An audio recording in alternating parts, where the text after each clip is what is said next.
পৃথিবী একটু নড়ে চড়ে বসতে বাধ্য হয়েছে। আজকে যারা আন্তর্জাতিক বিশ্বের খবরাখবর রাখেন, বিশ্ব সামরিক ও প্রতিরক্ষা খাতের উন্নতির দিকে বা উদ্ভাবনের দিকে নজর রাখেন, তারাও নড়ে চড়ে বসতে বাধ্য হয়েছেন। খবরে বলা হচ্ছে যে পুতিনের নেতৃত্বাধীন রাশিয়া ৩৫,০০০ কিলোমিটার রেঞ্জের একটি ক্ষেপণাস্ত্র যার নাম সারমাত, সেটি মানে সফল পরীক্ষা চালাতে সক্ষম হয়েছে। অর্থাৎ ৩৫,০০০ কিলোমিটার রেঞ্জের ক্ষেপণাস্ত্র যেটি পরমাণু অস্ত্র বহনেও সক্ষম। তো এটি আসলে আন্তঃমহাদেশীয় ব্যালিস্টিক ক্ষেপণাস্ত্র বা আইসিএম বলা হয়। তো তারা এই মঙ্গলবার এই পরীক্ষা চালিয়েছে।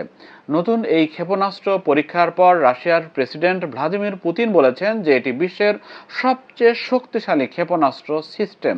তিনি শব্দটি বলেছেন সিস্টেম, অর্থাৎ এটি শুধু ক্ষেপণাস্ত্র হিসেবে কাজ করবে না, পরমাণু অস্ত্র, পরমাণু বোমার বহন করে বা পারমাণবিক বোমা হামলা চালাতেও সক্ষম।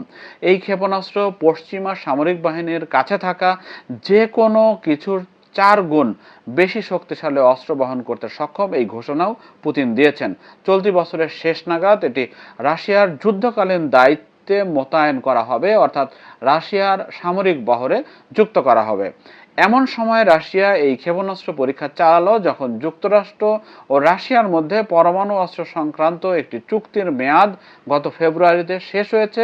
সেটি নতুন করে নবায়ন করা হবে কিনা এ ব্যাপারে এখনো পর্যন্ত অগ্রগতি হয়নি এবং এ ব্যাপারে রহস্যজনকভাবে দুটি দেশই নীরব রয়েছে।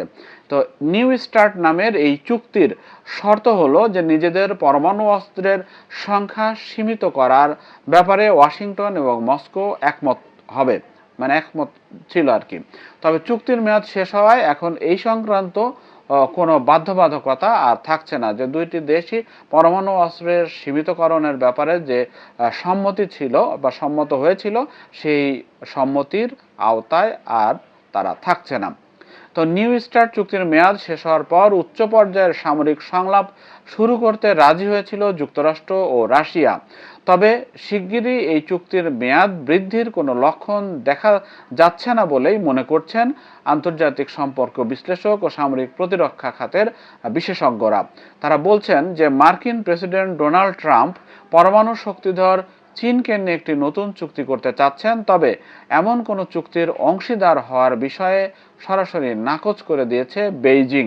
ফলে রাশিয়া এবং চীন যেভাবে যুক্তরাষ্ট্রকে একটা থ্রেটের মধ্যে রেখে আসছে, তো সেখানে নতুন করে দুশ্চিন্তার পালক যুক্ত হলো ট্রাম্প প্রশাসন তথা যুক্তরাষ্ট্রের নেতৃত্বাধীন মিত্র গোষ্ঠী পশ্চিমা বলয়ে।